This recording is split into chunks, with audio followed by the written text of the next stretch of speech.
All right, good morning. We're going to continue our look at the life of Joseph.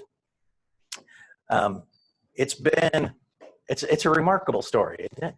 I've enjoyed tremendously studying it in detail because it really is a fantastic story, especially a story about reconciliation and forgiveness and God's goodness. We're going to look at some of that. So a couple weeks ago, we talked about Joseph's reconciliation with his brothers, and talked about how when he finally reconciled with his brothers, he wept with them. He hugged them all. He was obviously he'd gotten to the point where he'd forgiven his brothers for what they'd done to him. He also explained to them to not be grieved or angry because they sold him into slavery. And he tells them, he says, for God sent me before you to preserve life. And that's really true. That's not just a statement. That really is literally true, that God sent him there so he could save life. Out of his compassion for his brothers, he didn't want them to be grieved or to be angry. And we learned that theme in the entire story of Joseph is really found in chapter 50, which we'll finish up next week. In verse 20, he says, "As for you, you meant evil against me, but God meant it for good." Aren't those, and we talked about it a couple weeks ago, aren't those great words? But God. They're just glorious. I went down the rabbit hole this week. And I got to thinking about all the but God statements in there. And in the NIV, if you just do a quick search in Bible Gateway, but God is mentioned in the Bible 612 times. And I just carried a few of them. These right here are just from Genesis. But God remembered Noah. But God came to Abimelech in a dream. But God said, do not be so stressed about the boy and your slave woman. But God has seen my hardship. Isn't that great words? But God has seen my hardship in toil of my hands. It changes everything. Whatever the topic is, when you have but God, it changes it miraculously. But God will give Pharaoh the answer. That's great when Joseph says, yeah, hey, you can give me the answer. No, I can't. But God can give you the answer. And then we just read here about the brothers. But God sent me ahead of you to preserve you and a remnant on earth. But God knows your heart. That can be a two-way street. But God knows your heart. That could be a scary thing if God knows your heart. But God raised him from the dead. Someone want to say something? Or is there? I thought I heard something. But God has shown me that I should not call anyone impure or unclean. You're no longer a slave, but God's child. But God had mercy on him. But God chose the foolish things of the world to shame the wise. Never has that verse been more applicable than it is today. I planted the seed, Apollos watered it, but God has been making it grow. And those great words. If you take nothing else out of today's lesson, but God. And we talked about the incredible attitude towards others that Joseph had for those who wronged him. Obviously, we're talking about his brothers. And it makes it all the harder for him to process. We also talked about how the attitude is important in the life of a Christian. You remember that? And it's really, that attitude is on full display with Joseph during the story. And we talked about you can go through the Sunday motions.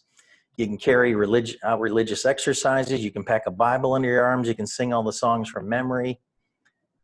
Yet if we hold grudges against the people who have wronged us, we're really not living the Christian life. And that's probably the most remarkable thing about Joseph is how, regardless of his circumstances, thrown in the pit, sold to slavery, he's at Potiphar's house, his wife wrongly accuses him, whatever his circumstance, he's thrown in prison, he made the best of it everywhere he went. You never hear a word in the Bible about Joseph complaining about his circumstances, which is not something he learned from his father, that's for sure. I would encourage anybody who has a grudge, and we thought about this a lot in the last couple of weeks. Anybody who has a grudge against someone in their family, I really encourage you to reconcile that as far as it depends on you. get along with everyone. And that's something that's really that God has been teaching me over the last couple of weeks. Jay, do you have a comment back there? Well, I think it's good that Joseph forgave them, but they still, I mean, they did wrong in God's eyes. So they need to ask forgiveness from God, even though Joseph is giving them forgiveness. It appears to me that they still need. Press the button on that, Jay. I need to start over. No, go ahead. Go ahead. No, we don't have enough time for you to start over, Jay.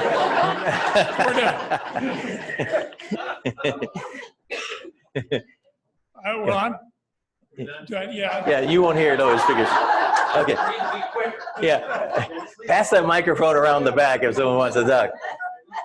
Well, we kind of talked about that a couple of weeks ago, and the comment was, did the brothers repent? Did they ask for forgiveness? And it's not documented that they clearly did, but I think through their actions, we came to the conclusion that they were remorseful over their sin. Remember, just look at the change in Judah, that he has guaranteed his father that we will bring Benjamin back to you. And then he pleads before knowing that this is Joseph. He pleads with him, I have to bring him back. You will kill my father if I don't bring him back to you. And then he offers up his own life. I will exchange. You can take me into slavery and let him go. So there's definitely a heart change with the brothers. The question, the practical standpoint then too, were they remorseful because they were hungry or because they were really remorseful? I'm not going to comment on it, Marv. I'm just going to go by what the Bible says. Yeah, obviously circumstances, but doesn't God use our circumstances to bring about behavioral changes? He does. And, this could be one of those circumstances. And it says that, that he hugged and kissed all his brothers. He wept on them. And then Pharaoh hears about Joseph in the family. And Joseph has already said, hey, we're gonna send you back with grain and everything else. You're gonna go get the family, get my dad, everything. And Pharaoh hears about it. He ups them. Hey, listen, we're gonna give them wagons. We're gonna give them everything they need to go back and move your family here. It says he even loaded up, I'm not quite sure what benefit this was, loaded up the best things of Egypt and sent them along on their trip. Okay, obviously Pharaoh is happy and excited for Joseph. He also spoke to Jacob. We talked about this. He spoke to Jacob in visions of the night. He said to Jacob, I am God, the God of your father. Do not be afraid to go down to Egypt, for I will make you a great nation there. I will go down with you. I will go down with you to Egypt, and I will also surely bring you up again. You ever had a vision like that? You ever had God talk to you? I will go with you. The Bible promises that he'll be with you. But he spoke to Jacob in visions. I will go with you. Don't be afraid to go to Egypt. Why would he have been afraid to go to Egypt? Anyone? Alvin. Well, at one time. Yeah, give him a microphone there. Make sure hit that button, the on button there. At one time, he'd been told, do not go to Egypt, stay in the land. Right. That's when he went down and had to stay during the famine. And so he had a time when God said, do not leave. Do not go. So God is bringing him reassurance in this vision. It's okay to go to Egypt, and I'm going to go with you. And they came into the land of Goshen, and Joseph prepared his chariot and went up to Goshen to meet his father, Israel. As soon as he appeared before him, he fell on his neck and wept for a long time. Then Israel said to Joseph, now let me die, since I have seen your face, that you are still alive. Can you imagine that? Have you ever had that much emotion? I could die now because I have seen your face. How long has it been since Jacob has seen Joseph? It's been over 20 years, 20 plus years. He hasn't seen him. It had to be remarkable. What a reunion that must have been. Can you imagine not seeing a child for over 20 years and believing that he was dead? And then you get to see him again? I understand that line. I can die now because I have seen you are still alive. What a remarkable reunion that must have been. And I just can't imagine what that must have felt like for both of them. You know, there's probably at some point in Joseph's life that he probably thought, well, I'm never going to see any of my family again. I mean, what an incredible thing it must have been from the first time he saw his brothers. And lastly, Joseph tells the brothers, when Pharaoh calls you and says, what is your occupation? You shall say, your servants have been keepers of livestock from our youth until now, both we and our fathers, that you may live in the land of Goshen. And he tells them, for every shepherd is loathsome to the Egyptians. That's how we ended the previous lesson. I want you to keep that in mind as we go forward in this chapter. All right. James, are you ready to read? Yes. Okay. We're in chapter 47. Go ahead and read verses 1 to 7.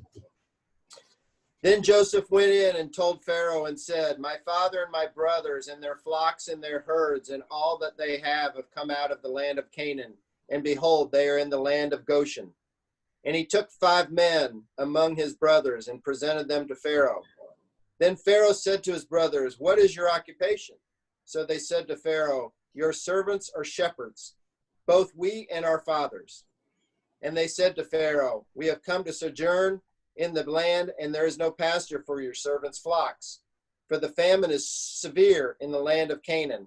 Now, therefore, please let your servants live in the land of Goshen. Then Pharaoh said to Joseph, your father and your brothers have come to you. Hang on just a second, James. Hang on. I said 7, but we're far enough on that. I meant to go through 4 on that. I'm not sure why I said 7. So what's the first thing you notice after the recap of the last meeting? What's the first thing you notice in that section there? They don't even say what they're supposed to say. Yeah, he just got done telling them, listen, shepherds are not highly thought of in Egypt. So here's what I want you to do. When he asks you what's your occupation, you tell them that you are keepers of livestock, okay? And the second they're before him, he says, what do you guys, what's your occupation? We're shepherds. I found I told you I've struggled to find artwork, for the story, but I found one about the brothers in this situation.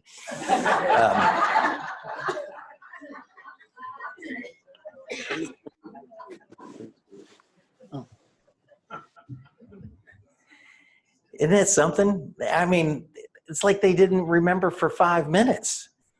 Yeah, we're shepherds. It's I'm wondering what Pharaoh was thinking in that situation. Your servants have been keepers of livestock, he told them. Don't tell them you're a shepherd. And yet here they are. And so Pharaoh talks to Joseph's brothers about the future in Egypt, the lands at their disposal. I'm imagining, and I've concluded, if not previously, I've concluded that the brothers are not the brightest bulbs in the pack. I mean, these are not children. If Joseph is 37, 38 at this point, the brothers are our age, 50s, 60s, maybe more for some of you guys. Yeah, I'm just wondering what he thought about him as well. So let's go on. And James, I kind of screwed you up last. Start at verse 5 and go through 10. Then Pharaoh said to Joseph, your father and your brothers have come to you. The land of Egypt is at your disposal. Settle your father and your brothers in the best of the land. Let them live in the land of Goshen. And if you know any capable men among them, then put them in charge of my livestock. Then Joseph brought his father Jacob and presented him to Pharaoh, and Jacob blessed Pharaoh. And Pharaoh said to Jacob, how many years have you lived? So Jacob said to Pharaoh, the years of my sojourning are 130. Few and unpleasant have been the years of my life, nor have they attained the years that my fathers lived during the days of their sojourning. And Jacob blessed Pharaoh and went out from his presence. So Pharaoh tells Joseph, your father and your brothers have come to you, and I think he's probably thinking, yeah, yeah, those dim bulbs you sent before me, pick 5 of them and put them in charge of the livestock. And he has a really unique conversation with Jacob. Jacob's talking to Pharaoh. This is the most powerful man in the world, and he's talking to Pharaoh like he's, his long lost uncle. There's no great reverence or anything else that's depicted here. He does bless them, which is kind of interesting because why is that interesting that Pharaoh would take a blessing from Jacob? Mark? In the ancient world, and not up too long ago, old people were considered very special and highly honored. And the head of any family would be able to deliver a blessing on that family. And I think this was a great family coming from Canaan. It was the family of Joseph, and therefore I think it was an honor that Jacob should bless the Pharaoh and his country. Yeah, and also, as Pharaoh, he was looked upon as a god.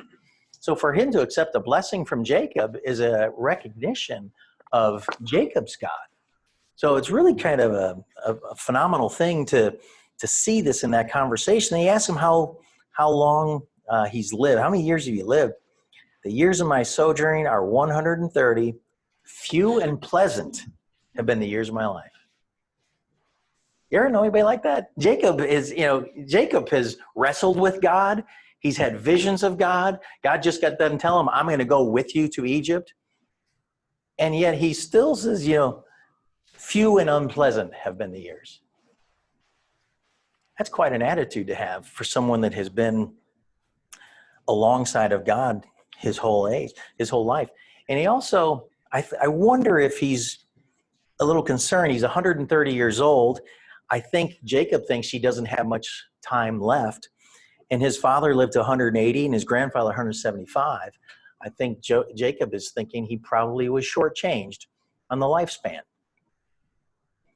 Yet we know, as we'll see here, he lives another 17 years. And Jacob's, he's not a stoic, but he tended to regard himself as a victim. And he let Pharaoh and others know that. And you think about everything that Jacob achieved, everything he aspired to achieve, the birthright, the blessing, marriage to his beloved Rachel, progeny, wealth.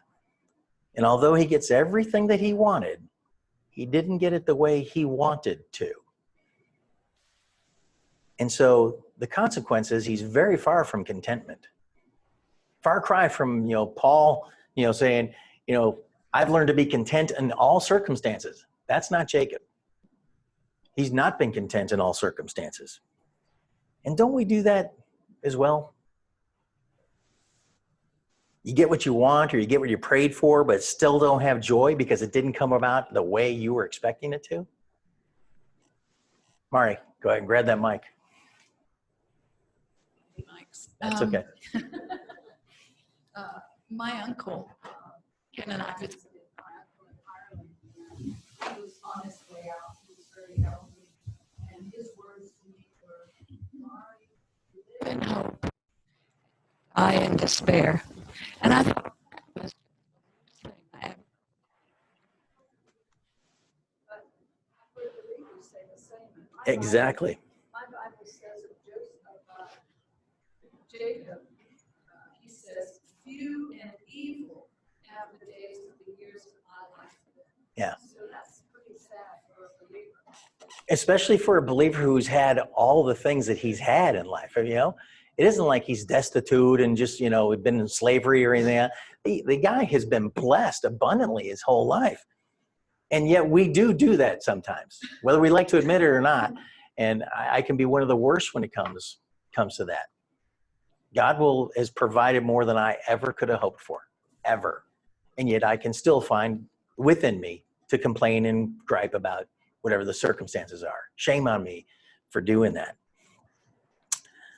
And so they dwell in the best of the land. The blessing was all because of Joseph. He saved Egypt, literally saved Egypt and the world when you think about it. Pharaoh must have loved Joseph. I mean, he has done everything he could for him, including his family, and given him the best of the land. And then he says, if you know any incompetent men among you, I think that I looked this up in the Message, and it says, choose 5 of those idiots from your brothers and let them be. All right, I made that up. That's not what the Message says, but it should say that. If any of these idiots are competent, go ahead and let them manage the herd. In the days of my sojourning, what does he mean? The days of my sojourning, what does that mean? His life, but his journey on earth. I mean, I do think that Jacob understands that this is not his permanent home. I do think he understands that. We are sojourners in this land. We are foreigners in a foreign land while we're here. And I think Jacob understood that. He knew his real home was elsewhere in heaven. And sometimes we act like this is our permanent home. And we'd be wise to understand what Jacob did, that this is just a journey. Our permanent home is in heaven. But sometimes we don't act like that. The things that we cling to on earth sometimes are amazing. And again, I'm as guilty as anybody. You know, that's the way my dad acted for his entire life, except for 2 days. All but 2 days. My dad once said, I'm more interested in life after birth than I am life after death. Think about that attitude. And it's funny how that view and that attitude will change when you're coming to grips with your own mortality. He'd been telling, like the housekeeper we had for him, he'd been telling her for previous weeks, I know I'm going to pass soon, which made it easier for us to administer the gospel to him. Ken, you got a microphone? No, I do not. In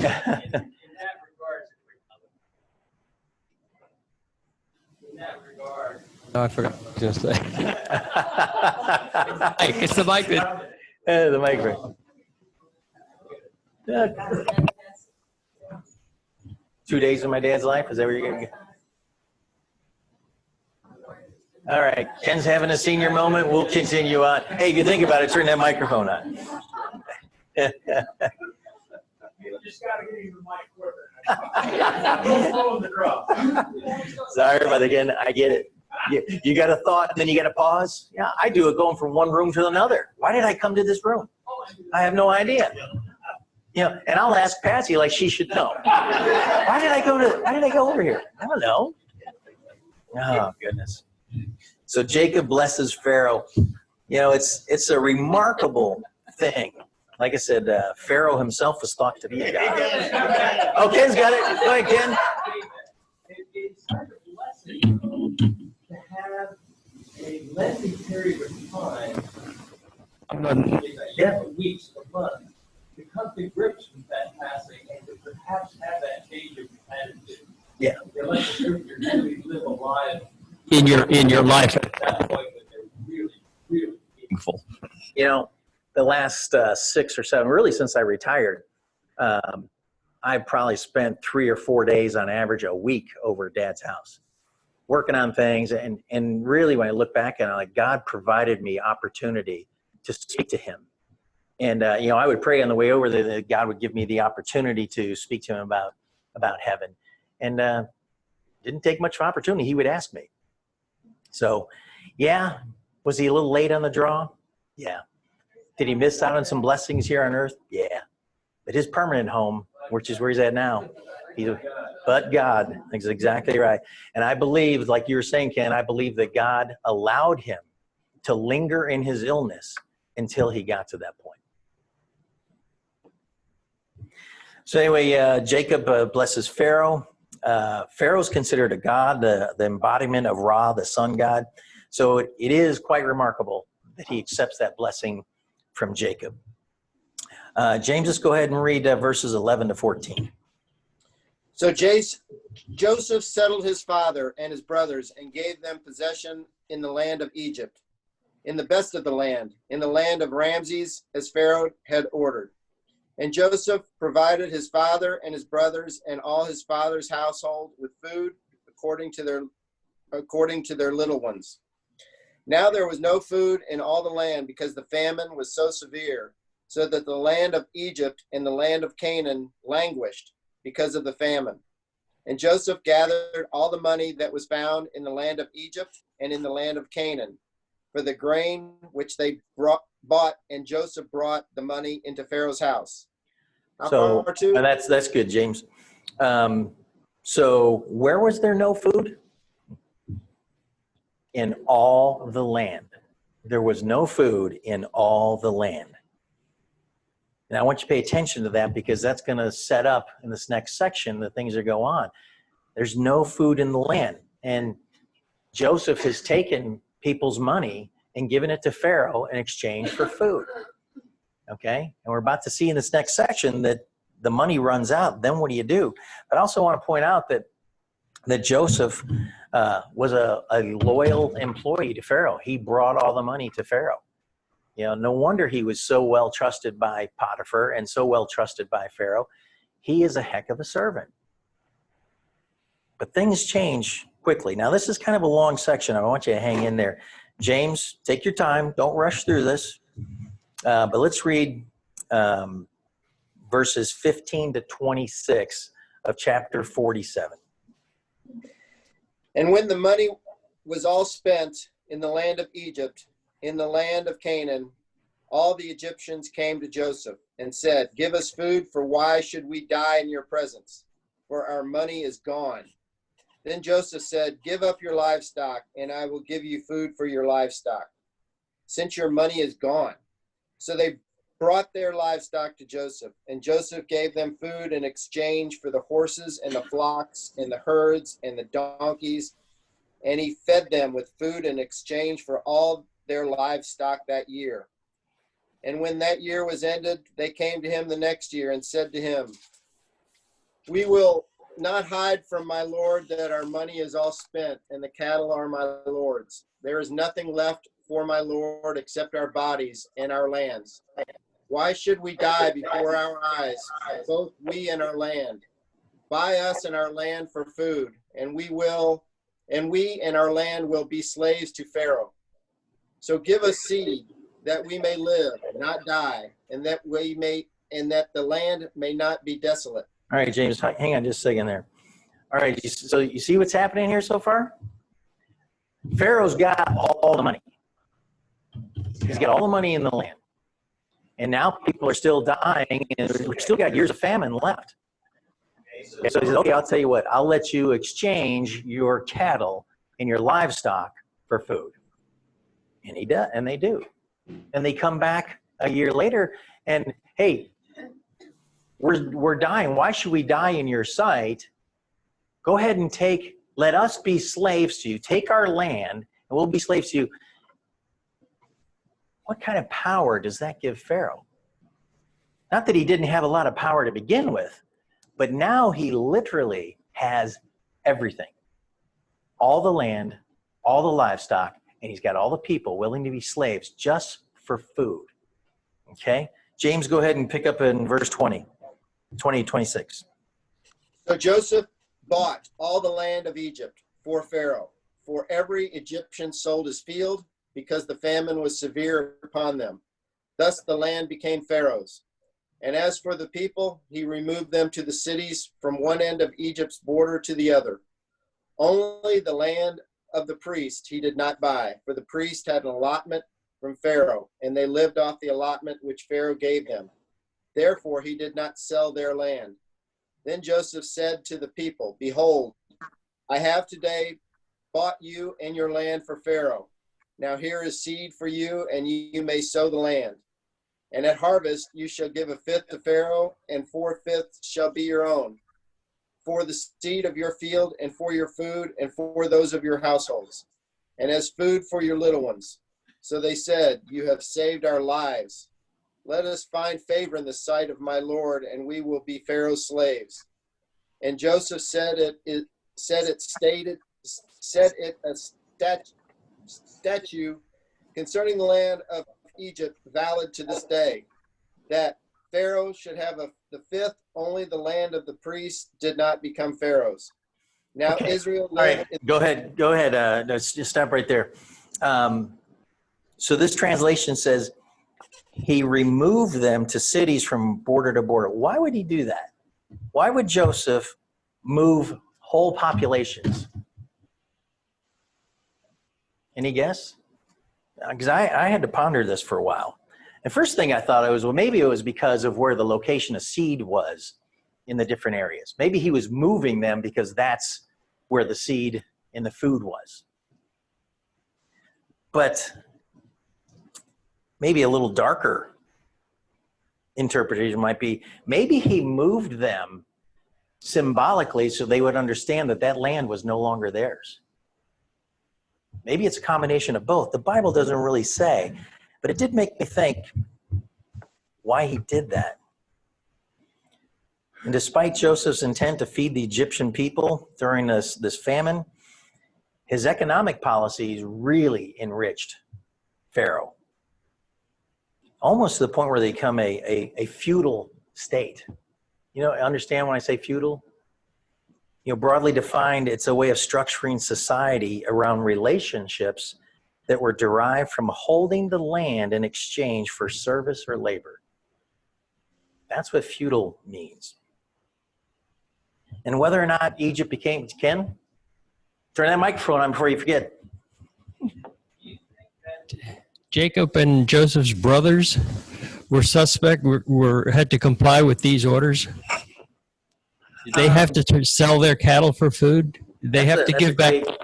That's a great question. Obviously, the Bible doesn't say whether they did or not. I'm going to assume, since he didn't take the land of the priests, that maybe because of his love for Joseph, that maybe he didn't do that as well. But that's just speculation. And at some point, it does say that Pharaoh owned all the cattle, so maybe that included them as well. I'm not sure. It's an interesting thought. What did the brothers do? You know, I don't know if it became a totalitarian state, but it was all right there for him to do it, wasn't it? You know, Dennis Prager said in the commentary, he says, people who forfeit liberty for food end up both unfree and poorly fed. It makes you think about modern politics, does it not? Politicians are promising people anything and everything for their votes. We've come a long way from life, liberty, and the pursuit of happiness to free school, free healthcare, free. This is what we've evolved to. I've actually had to turn off TV because it stresses me out. I can't watch the news. I can't watch the debates. I see people up on stage just lying again and again. And but I don't think we're that far away from the same situation that was in Egypt at this time. I really don't. You know, if you vote for me, I'll give you free health care. If you vote for me, I'll make sure you have plenty of food. If you vote for me, I'll make sure your kids go to college. Life, liberty, and the pursuit of happiness. That's what America was built on. So in the process, the power and wealth of Pharaoh is multiplied greatly.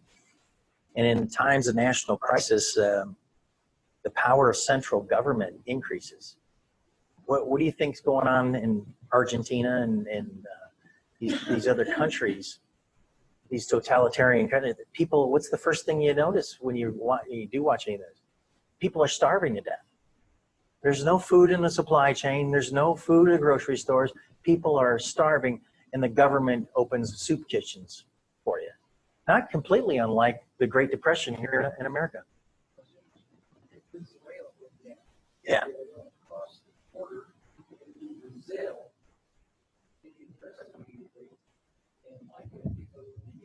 They get fed. They get fed in prison.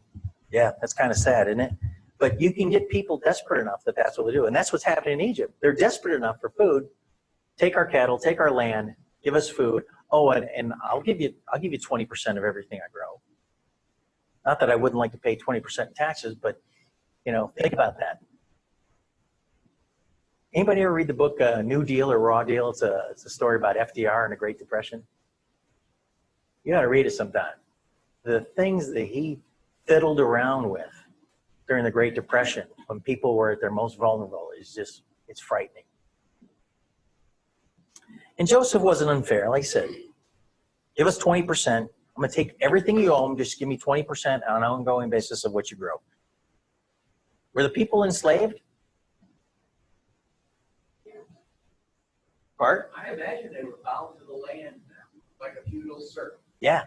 And it occurred to me that if everybody knew that there would be 7 years of plenty and 7 years of famine, anyone who, after he had paid his tax to the Pharaoh, saved his own would be free from it. And would have remained free and not a slave. That's right. So it also kind of tells you to prepare for yourself. I guess technically, were they slaves? No, but in practice, very much so. They're very much so enslaved to Pharaoh. James, let's go ahead and read verses 27 to 31.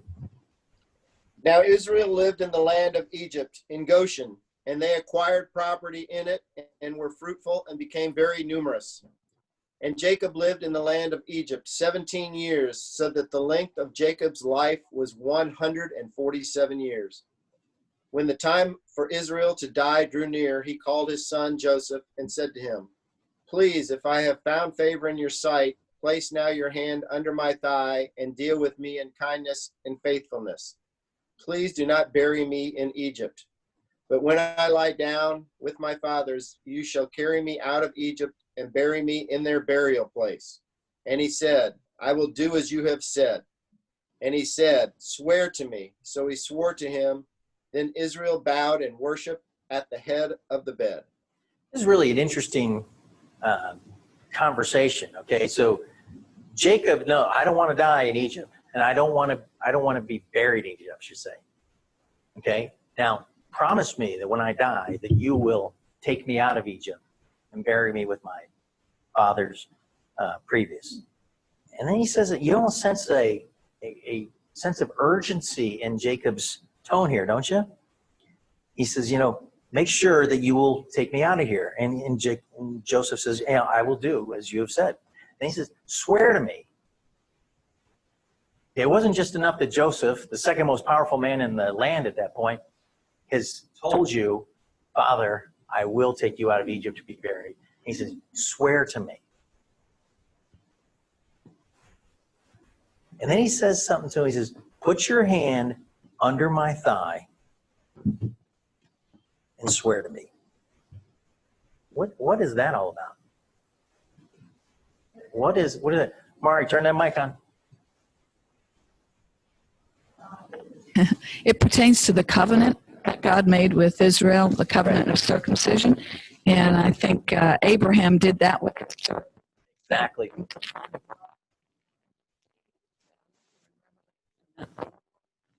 His name was on his thigh. It's just, he knows, but we don't. Yeah, it was a form of confirmation of the covenant you have just made with that person or person.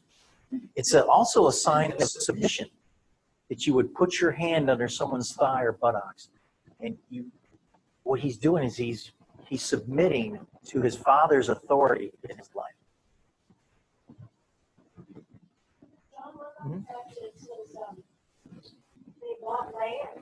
I was just going to bring it up. Yeah, it says that they bought land. That might answer the question we had earlier about, did these rules apply to them? It says they bought land. Of course, they had money too. So maybe that answers that question we had earlier. It says they were fruitful. They grew and multiplied exceedingly. It's certainly true. And over, Henry Morris calculated the initial group of 5, Jacob and his 4 wives, grew to a clan of about 100 in 50 years. The 100 includes the 70 that we talked about a couple weeks ago, plus a few wives of the sons not mentioned and grandkids. That's a growth rate of just over 6% a year. You apply that over 400 years, it's millions. Okay? And I told you earlier, it's if you have already forgotten what Bart taught on the Exodus, those first couple of lessons are fantastic to tie this all together. And normally, because of COVID, we're doing this out of order, but we would have had this series before Bart taught on Exodus. But it's getting to be a problem as far as Pharaoh's concerned. There's millions of them. They could overthrow them if they weren't careful. It also says that Jacob lived 17 more years. I think it's interesting that he had Joseph for the first 17 years of his life, and he has him again for the last 17 years of his life. Kind of 17-year bookends on that. And a lot of grief in between. Don't bury me in Egypt. Let me lie with my fathers. You know, this is an oath that he's given him. And again, just to repeat, verse 29.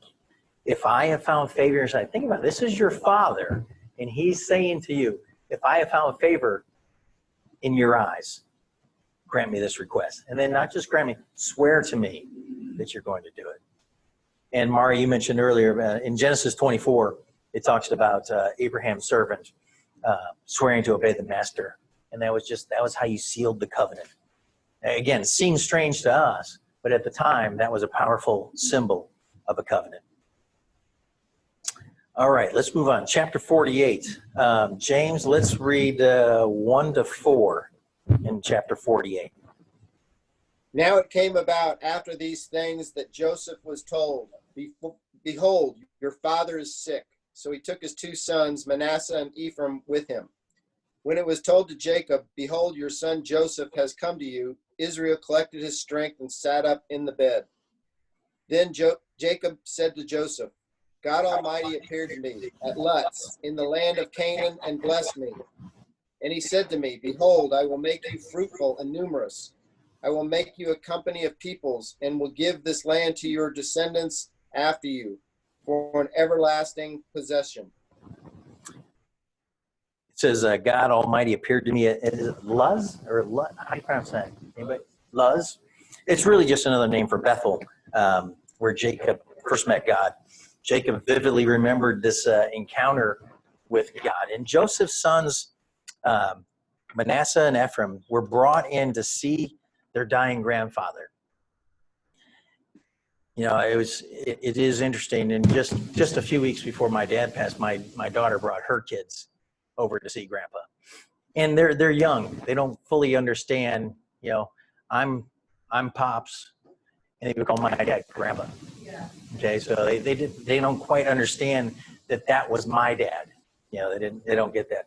But he's bringing him before him, and these aren't children. And it's funny when I've told you before, I'm looking for depictions of some of these events. You know, it shows these little kids bowing down before Jacob, and because he's going to bless them. These aren't kids. Okay, it says that he was alive for 17 years after reuniting with Joseph, and Joseph had those kids before that. These kids are probably 19 or 20 years old, and now they're going to see their grandfather at that point. James, let's go ahead and read verses 5 to 7. And now your 2 sons who were born to you in the land of Egypt, before I came to you in Egypt, are mine. Ephraim and Manasseh shall be mine, as Reuben and Simeon are. But your offspring that have been born after then shall be yours.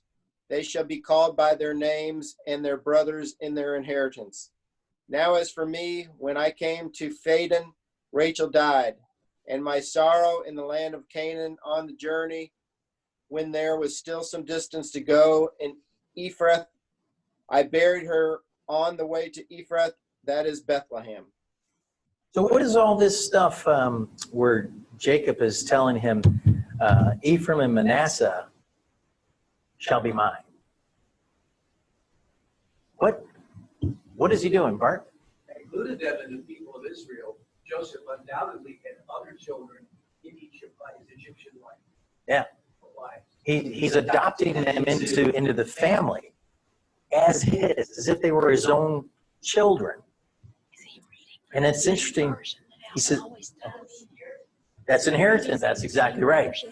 Reuben and Simeon were the first and second born of Israel. And Jacob received the 2 sons of Joseph as adopted into the family at the highest level, as if they were his own. And perhaps there's something similar.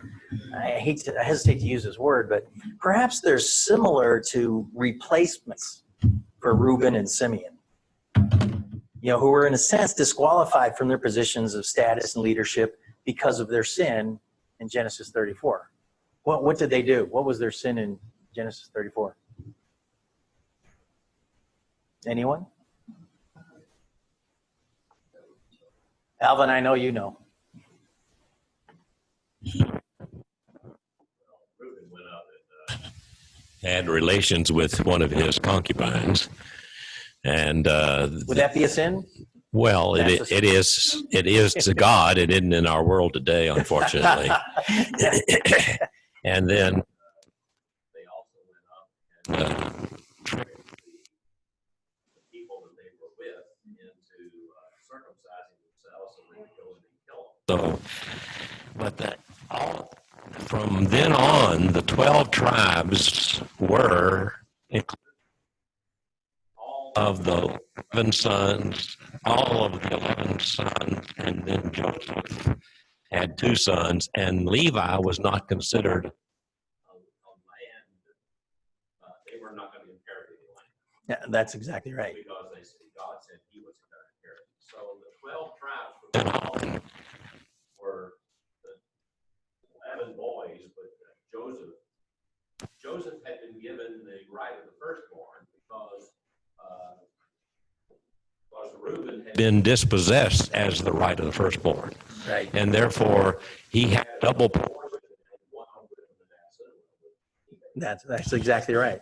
It's like you read my notes. That is 100% right. I hope you're paying attention to that. That's exactly right. Jacob had 12 sons who became the 12 tribes of Israel, although neither Joseph or Levi were given their own lands. Joseph's sons, Ephraim and Manasseh, as a result of their adoption by Jacob, in this verse, had their own lands. So they're part of the 12 tribes. I couldn't have said it better myself, Alvin. That was all right. Let's move on. James, verses 8 to 14. When Israel saw Joseph's sons, he said, "Who are these?" And Joseph said to his father, "These are my sons, whom God has given me here." So he said, "Bring them to me, please, that I may bless them." Now the eyes of Israel were so dim from age that he could not see. Then Joseph brought them close to him, and he kissed them, and he embraced them. And Israel said to Joseph, "I never expected to see your face, and behold, God has let me see your children as well." Then Joseph took them from his knees and bowed with his face to the ground. And Joseph took them both, Ephraim with his right hand toward Israel's left, and Manasseh with his left hand toward Israel's right, and brought them close to him. But Israel stretched out his right hand and laid it on the hand of Ephraim, who was the younger, and his left hand on Manasseh's head, crossing his hands, although Manasseh was the firstborn. So you understand what's going on here? Okay, first of all, these are not children. These are grown-ups. They're all bowing before Jacob. And Manasseh, the firstborn, Joseph has his left hand on him. And then the secondborn, Ephraim, he has his right hand. And he's pushing them towards Jacob so that they will line up with his right hand and his left hand. But Jacob does something different here. He crosses his hands and he puts the opposite hand on. Well, why is that significant? He's changing the right of the firstborn. In a sense, he's saying that Ephraim will be greater than Manasseh. Not that Manasseh wouldn't be great, but Alvin. He's passing on exactly what had happened to him. His mother had been told that the younger, older shall serve the younger. That's right. Now, when it gets to Joseph's children, the older was going to be the less blessed. In fact, if you look at any of the accounts of how many they were always the smallest number of soldiers in the group, and the younger son was the larger, and they became the princely. Yeah. Ken. Working here because Jacob is blind. Absolutely. So he's either doing it by feel or the Lord's leading him to do it. Or he knew that Joseph would present him that way. I mean, this was a ritual, a tradition that's, think about how many times we use the word the right hand. Where does Jesus sit? The right hand of God. Think about that. And the left hand, if you look up the literal meaning of it from the ancient, it literally means weak or useless. That's what left means. It's a great term for the political left today. So he knew what he was doing. But go back early on. It says, I never expected to see your face. Think about that. I never expected to see your face, Joseph, and yet here I am with your children. Think about how powerful a moment that must have been.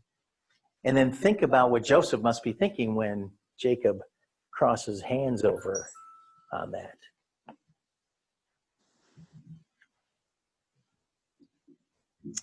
We don't know for sure why Jacob did this. I think Jacob is following the leadings of the Lord. I mean, it's the only thing you can, it's a bit of a reverse blessing, but I think he's just following the leading of the Lord, much the way we've seen Joseph do time and time again in this story. Therefore, then he offers a blessing with his right hand on the younger child. And Jacob placed his right hand on Ephraim, treating the younger son as if he were the firstborn. James, let's go ahead and read verses 15 and 16. And he blessed Joseph and said, the God before whom my fathers Abraham and Isaac walked, the God who has been my shepherd all of my life to this day, the angel who has redeemed me from all evil, bless the lads, and may my name live on in them, and the names of my fathers Abraham and Isaac, and may they grow into a multitude in the midst of the earth. It's interesting, this blessing. Obviously, this blessing is for Manasseh and Ephraim, not Joseph, although Joseph is being blessed by them being there. But I find Jacob's words really interesting. This is a guy who just told Pharaoh, in the previous chapter, my years are 1/3, and what years have been evil and hard. Okay, and now he's saying, this beautiful blessing. The God who's been my shepherd all my life to this day, the angel who has redeemed me from all evil, bless these lads. He's come quite a long ways. Why do you think that is? Because just like my father, he's seen the end of the road. I think his attitude has changed quite a bit, and maybe he's had plenty of time, maybe 17 years, to reflect on all the blessings that he's had and been blessed with. Dennis Prager said that Joseph is being blessed because the ultimate blessing for parents is to know that their children are blessed. And that's true.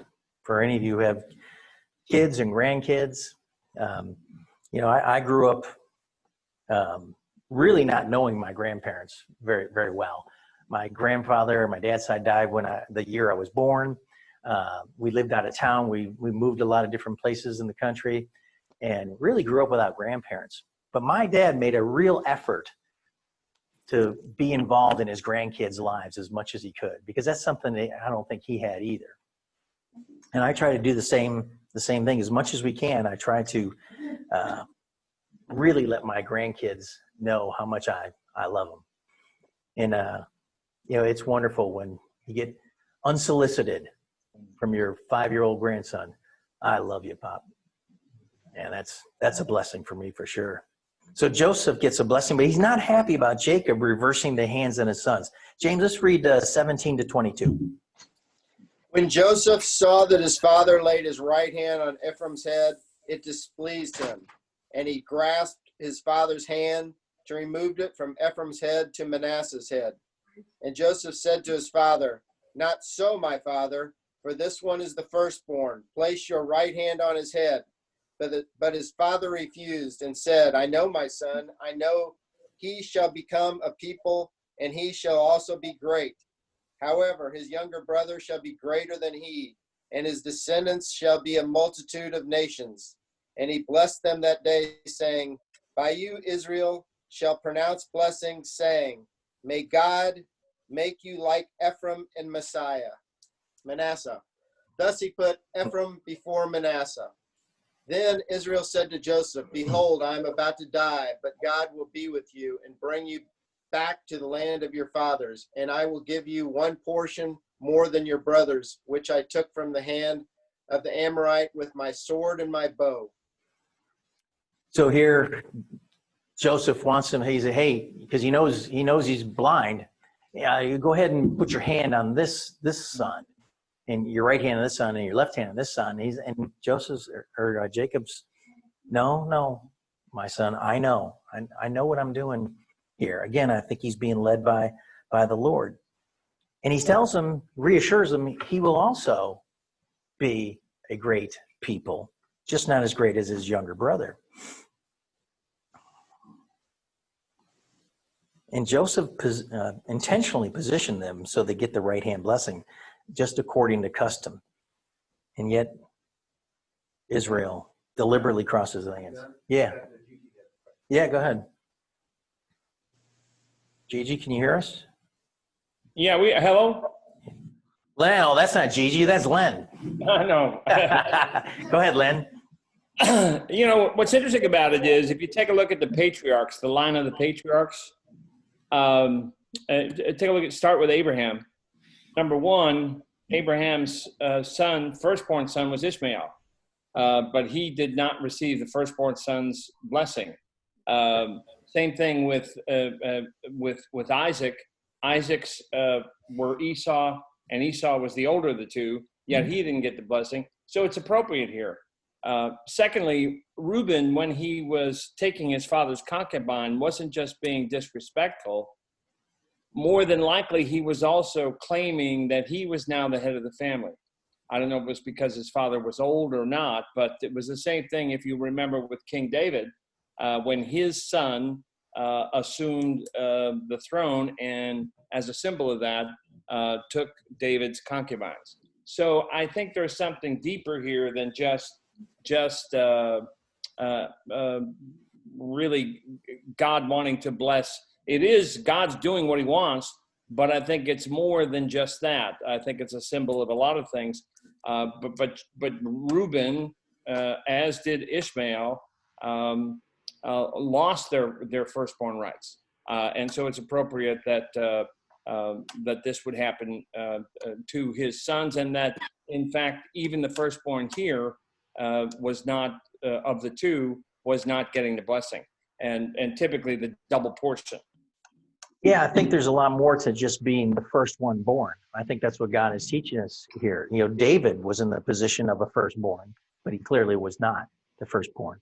That's right. And God always, John, God always seems to, in Scripture, bless and uphold the outcasts, the youngers, the people that we don't expect. And that happens consistently. Yeah. Yeah, you know, and even in this case here, Jeremiah 31 described, "For I am the father to Israel, and Ephraim is my firstborn." Okay, so just because you came out of the womb first doesn't mean you're considered the firstborn in God's eyes every time. I think we've shown that. You know, and to this day, Jewish fathers bless a son on the Shabbat Eve by placing their hands over the son's head and reciting that same prayer. And they still do that. And on the Shabbat Eve, blessing for daughters is linked to the matriarchs. May God make you like Sarah, Rebecca, Rachel, and Leah. The traditions live on. This is truly a passing of the torch from Israel to Joseph. Israel was the last of the three great patriarchs to pass from the scene. Spurgeon, I'll end with this. Spurgeon put it this way: if Abraham dies, there's Isaac. And if Isaac dies, there's Jacob. And if Jacob dies, there's Joseph. And if Joseph dies, Ephraim and Manasseh survive. The Lord shall never lack a champion to bear his standard high among the sons of men. Isn't that great? He says, when Stephen was dying, Paul is not far off. When Elijah is taken up, he leaves his mantle behind him. And that's what we're seeing. That's what we're seeing here. Next week, we will We will finish up in chapters 49 and 50. We're going to look at the blessings that Jacob gives his sons. Some of them aren't real great blessings, and we'll see. We'll dive into that more next week.